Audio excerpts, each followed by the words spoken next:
Eh bien, salut à tous les gens, c'est ProIP et aujourd'hui on se retrouve pour ma première vidéo sur cette chaîne. Alors, cette chaîne sera consacrée exclusivement à des jeux sur téléphone. Il y aura ce jeu qui est Brave Frontier, un jeu pas très connu, je vais vous expliquer le principe juste après. Il y aura du Castle Clash, il y aura sûrement des jeux émulateurs de NES du style Mario, Donkey Kong, Castlevania peut-être, je ne suis pas sûr. Il y aura sûrement du Minecraft Pocket Edition. Enfin bref, j'ai plein de petits projets pour les prochaines vidéos. Alors, nous allons commencer sur ce jeu. Pour la première vidéo, en fait, je lance un petit let's play sur Brave Frontier. Alors c'est un jeu pas très connu qui consiste à monter ses héros et à passer des raids, les augmenter de plus en plus, tirer des héros encore plus forts. Enfin bref. Alors comme vous pouvez voir, j'ai terminé tous les... Ça c'est le premier monde, mais bon comme je suis assez haut niveau, j'ai déjà tout terminé ce premier monde. Vous pouvez voir en rouge, un truc que j'ai pas fait, c'est en fait un donjon qui s'est débloqué parce que j'ai terminé d'autres mondes, et du coup des donjons qui se sont redébloqués dedans. Mais ça ne nous intéresse pas pour l'instant. Aujourd'hui dans ce let's play je vais vous présenter le premier, comment je vais appeler ça, le premier palier, prairie d'aventurier. Alors dans ce premier palier vous pouvez voir qu'il y a 3 missions: début de l'aventure, monstre à la prairie et gardien à la prairie. En fait je vous explique. Chaque niveau chaque niveau contient plusieurs vagues et à la fin, à la dernière vague de chaque niveau, il y a un boss. Sans compter que le boss de la dernière mission de chaque palier est plus redoutable que les boss des autres missions. Alors, je sais pas si ça va se remarquer dans ce premier palier, mais bon. Alors, je vais vous expliquer, je vais vous montrer à peu près comment ça marche. Je vais mettre un peu de son du jeu si ça vous donne envie. Hop. J'espère que ça sera pas trop fort pour vous. Alors, comme vous pouvez voir en bas, il y a des objets et je vous expliquerai dans une autre vidéo comment ça marche. Alors, vous pouvez voir mon équipe. À droite, en fait, une équipe est composée de 5 héros. Et à droite, vous pouvez voir le héros que j'ai choisi en plus. Avant chaque quête, il vous propose de choisir un héros parmi le leader de l'équipe d'un joueur, soit de vos amis, soit de quelqu'un que vous connaissez pas. Alors en fait, ce jeu consiste à envoyer les héros combattre les monstres dans chaque vague, de résister à toutes les vagues bien sûr. Et comme vous pouvez voir, comment dire, ils ont des barres bleues en dessous de la barre verte. En fait, c'est une attaque spéciale. Quand la barre est chargée, vous pouvez faire cette attaque, vous pouvez déclencher cette attaque spéciale. Je vais vous montrer tout de suite. Alors je m'emmêle un peu les pinceaux parce que j'ai déjà fait cette vidéo là avant. Et elle a bugué en fait, ma voix n'avait pas été enregistrée. Du coup j'ai dit pas mal de choses et je sais plus trop par où commencer. Je sais plus trop quoi dire, enfin bref. Alors, vous pouvez voir, on attaque comme ça tranquillement. Alors là vous pouvez voir que j'ai terminé, je sais pas si j'ai déjà fait, là c'est la première que je termine normalement, ou la deuxième, je n'ai pas trop vu ce qui s'est passé, j'étais concentré dans ce que je disais. Alors le jeu est un petit peu ralenti parce que de base il ne va pas très vite, alors si en plus on l'enregistre avec une qualité potable, le jeu se met un peu plus au ralenti, mais bon, c'est pas grave. Alors, vous pouvez voir, on attaque tranquille, on tue les monstres. Bon là ça fait un peu du n'importe quoi, parce que toutes les attaques de mes héros sont mises en même temps, mais bon c'est pas grave. Alors, je sais pas si vous avez vu, mais je vais cliquer là, vous allez voir. Ici en fait c'est pour augmenter la vitesse du gameplay. Alors vous pouvez changer entre 1, 2 et 3. Alors 1, sachant que 1 est la vitesse la plus lente, 2 une vitesse moyenne et 3 une vitesse rapide. Vous pouvez aussi, quand vous faites des donjons, parce qu'après vous allez voir qu'en avançant nous allons faire des donjons de plus en plus longs, mettre le mode automatique. En général il faut mieux le couper à l'avant-dernière vague, alors là je l'ai mis en 4 sur 5 mais bon c'est pas extra. Parce qu'en fait le truc c'est que quand vous activez le mode auto, dès que les Brave Burst, c'est les attaques spéciales des héros, peuvent être enclenchés, ils les enclenchent direct. Et du coup si ils enclenchent toutes les techniques spéciales juste avant le boss et que vous êtes rendu dans une vague assez forte et que vous pouvez pas les utiliser contre le boss et que vous êtes en difficulté, c'est un peu con quoi. Alors du coup là ils l'ont battu tranquille mais c'est normal. Voilà. Du coup, dans cette vidéo, je vais vous faire le premier palier pour vous montrer un peu. Alors, le premier palier sera sûrement moins intéressant que les autres, mais bon, enfin, du moins les premiers paliers. Après, ça commence à devenir intéressant à partir de la fin du premier monde, je pense. Ça va être un peu mieux, je sais pas. Vous voyez que je gagne que dalle d'XP, mais vous inquiétez pas, ça se gagne super vite l'XP dans ce jeu. En une semaine, vous avez largement d'être à mon niveau, là qui est niveau 44. En une semaine, vous pouvez le faire tranquille. Si vous squattez le jeu, c'est vraiment faisable. Surtout que là, vous pouvez voir, je sais pas si vous avez vu, ça marqué x2 XP. Bah voilà, XP resaved x2. Bah 2 fois. En gros, bah, on reçoit le double d'XP dans l'émission. Enfin bref. Est-ce que j'avais... Là j'ai fait que le premier, hein, je crois. Hein. J'ai pas fait la deuxième mission du palier. Enfin bref, on va faire cette deuxième mission.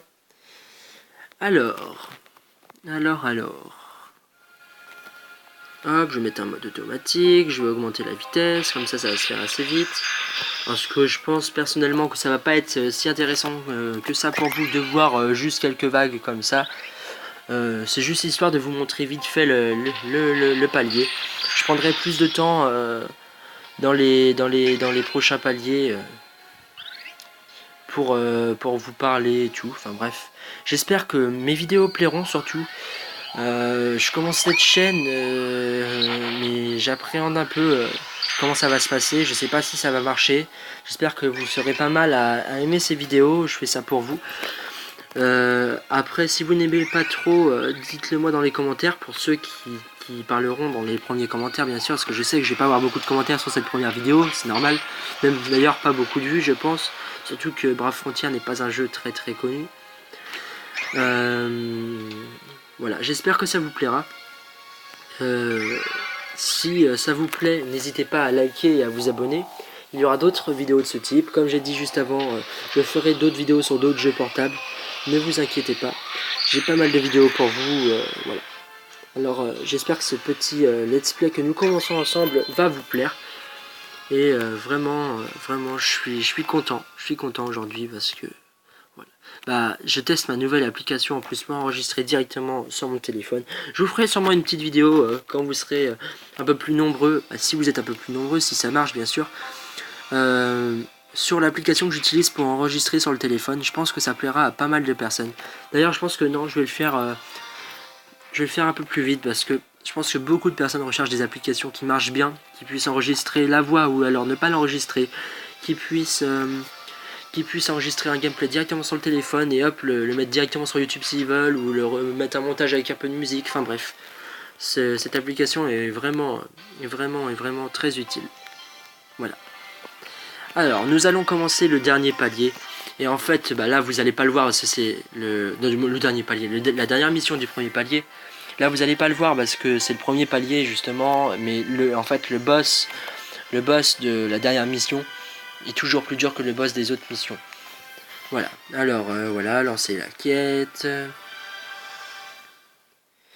Hop, connexion en cours. Alors bon, là pour le let's play je choisirai toujours la première personne en soutien, ça ira plus vite. Mais quand on arrivera dans des vagues, dans des missions plus hautes, je prendrai soin de choisir mes soutiens. Bah du moins le héros que je choisis en plus des miens. Alors bon, alors nous allons bon bah pour cette dernière vague, nous allons quand même la laisser en entière. Nous allons pas mettre un mode automatique ou rapide. Parce que si vous voulez voir un peu, je vais vous présenter un peu mes héros. Alors la première, c'est une mage type ténèbres. Vous pouvez voir les types en bas à gauche de l'image de chaque héros. Alors une mage de type ténèbres, alors là vous allez voir, elle attaque un peu au ralenti parce que ça lag un peu. En fait elle attaque, elle fait des boules des ténèbres. Quand elle fait son attaque spéciale, c'est cette attaque des ténèbres qui touche aléatoirement de tous les héros en fait. Il n'y a pas de héros précis. Lui, le maître Laurent, c'est un guerrier de type feu qui détruit tout sur son passage avec son épée. Crash Belt, bon, je vais vous montrer dans la vague suivante parce que là, j'ai pas trop eu le temps. Crash Belt, comme vous pouvez voir en troisième en dessous là, est un guerrier avec un espèce de gros canon électrique et un parachute.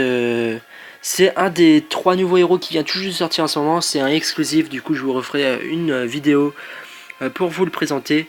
En plus, je pense que je vous ferai cette vidéo quand je l'aurai fait évoluer, parce que je vais bientôt le faire évoluer. Je le ferai évoluer dans la vidéo. Donc ça sera plutôt sympa. Voilà. Ensuite, nous avons, en remontant tout en haut, Sergio l'amoureux, qui est un guerrier qui tient un bouquet à la main de type glace. Il attaque avec des attaques de type glace. Voilà. En dessous, tout en bas, parce que celui du milieu, là, dans la deuxième colonne, dans la deuxième ligne, c'est pas à moi, c'est un ami. J'ai 2 et Mina, ou je sais pas comment ça se dit, ouais, je pense que ça doit être 2 en chiffre romain, je sais pas. Et Mina de terre, ce sont 2 jumelles. Alors là, j'ai la deuxième évolution, j'arrive bientôt à la troisième, enfin bref. Au-dessus, nous avons Lilith Cyborg 2. En fait, c'est une fille cyborg, c'est simple, je vais vous montrer son attaque spéciale. Elle arrive avec une espèce de lance d'énergie, et hop, elle bute tout sur son passage, elle fait un espèce de canon. Voilà, il se transforme en canon, il s'attire plein de trucs. Enfin bref, c'est un peu du grand n'importe quoi. Alors, nous allons attaquer un peu plus, pour la finir un peu plus vite, je ne voudrais pas durer trop longtemps, ça vous ennuierait. En haut à droite de l'écran de combat, hein, pas des héros, vous pouvez voir une espèce de petit guerrier avec une épée. Bon, alors attendez, que ça recommence. Un petit guerrier avec une épée et un x 0,4. En fait, c'est le nombre d'unités que j'ai gagné. Chaque vague donne au moins une unité, à part la vague du boss qui n'en donne pas. En bleu, c'est le mana, ce qui vous sert à augmenter vos bâtiments en général pour les potions et tout. Et à gauche en jaune, c'est le zèle. C'est l'or en fait du jeu, qui vous sert beaucoup pour augmenter vos héros, les faire évoluer, pour payer des trucs. Bah, c'est vachement utile et souvent on en manque. Bon, alors on va terminer vite fait cette mission. Et je pense que ça sera tout pour la vidéo d'aujourd'hui. J'espère qu'elle vous aura plu. N'hésitez pas à liker, à vous abonner, à partager la chaîne à un maximum de personnes à qui ça pourrait intéresser. J'espère vraiment que mes vidéos vous plairont. Et je vous dis à la prochaine. Bye bye les gens.